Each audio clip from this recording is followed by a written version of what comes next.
ভারতের পররাষ্ট্রমন্ত্রীর সাথে সাক্ষাতে আপনারা যেটা স্বাভাবিক প্রত্যাশা করুন, আমরা আমাদের বর্তমান পরিস্থিতি নিয়ে কথাবার্তা বলেছি এবং আমরা উভয় পক্ষ একমত হয়েছে যে আমাদের পরস্পরের সাথে সুসম্পর্ক প্রতিষ্ঠা করা প্রয়োজন নিজেদের স্বার্থে।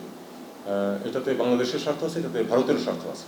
কাজেই আমরা এই লাইনেই কথাবার্তা বলেছি এবং ইমিডিয়েটলি তো সর্বোচ্চ পর্যায়ে যোগাযোগ সম্ভব হয়নি, কারণ আমাদের চিফ অ্যাডভাইজার যেদিন পৌঁছেছেন তার আগের দিনই চলে এসেছেন ভারতের প্রধানমন্ত্রী।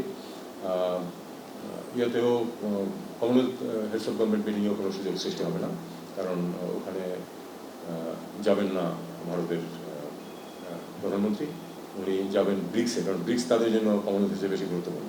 অবশ্য আমাদের চিফ অ্যাডভাইজারও যাবেন না কমনওয়েলথ মিটিং।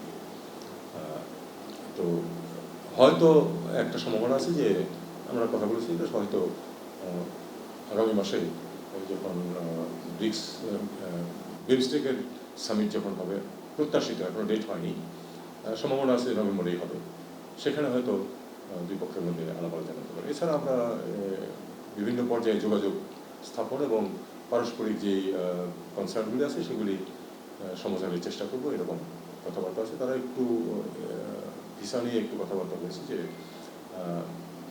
ভিসা যারা দিচ্ছিলেন তাদের অনেকে তো ভারতে চলে গেছেন, তারা তাদের ফ্যাসিলিটিটা পুরোপুরি এখনও সৃষ্টি হয়নি, কিন্তু তারা আশা করছে যে কিছুদিনের মধ্যে এটা চালু হয়ে যাবে। তখন এখন শুধু বোধ হয় হেলথ রিলেটেড ভিসা দেওয়া হচ্ছে, বাকিগুলি দেওয়া হচ্ছে না। এগুলি তারা সব ভিসা চালু করবে বলে করতে পারবে এরকম আশা প্রকাশ করা হচ্ছে যে খুব বেশি দিন হয়তো আর সময় লাগবে না। নিরাপত্তা নিয়ে কিছু কথাবার্তা হয়েছে।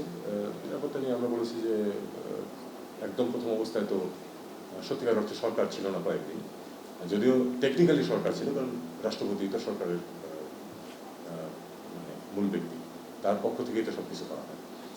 তারপরেও পুলিশ ছিল না পথে অনেকদিন। তো এগুলির কারণে নিরাপত্তার কিছু সমস্যার সৃষ্টি হয়েছে, এটা আমরা মানে খুব ওপেনলি স্বীকার করি সবখানে। কিন্তু সরকার চার্জ নিয়েছে, পুলিশও ফিরে আসছে অনেকাংশ, এবং আমরা সেনাবাহিনী এখনও পথে আছে যাতে তাদেরকে সহায়তা করার জন্য। কাজে নিরাপত্তা পরিস্থিতি অনেকটাই উন্নত হয়েছে এবং ইদানিং আমি কারোর কাছ থেকে কোনো কমপ্লেন পাইনি, বিদেশি কারোর কাছ থেকে। আমি তো অনেকেই আমার সাথে দেখা করতে এসেছে বা চিফ অ্যাডভাইজারের সাথে কেউ কিন্তু কমপ্লেন করে, এগুলি আপনাকে বলেছে। এইটুকুই আলোচনা হয়েছে তাদের সাথে।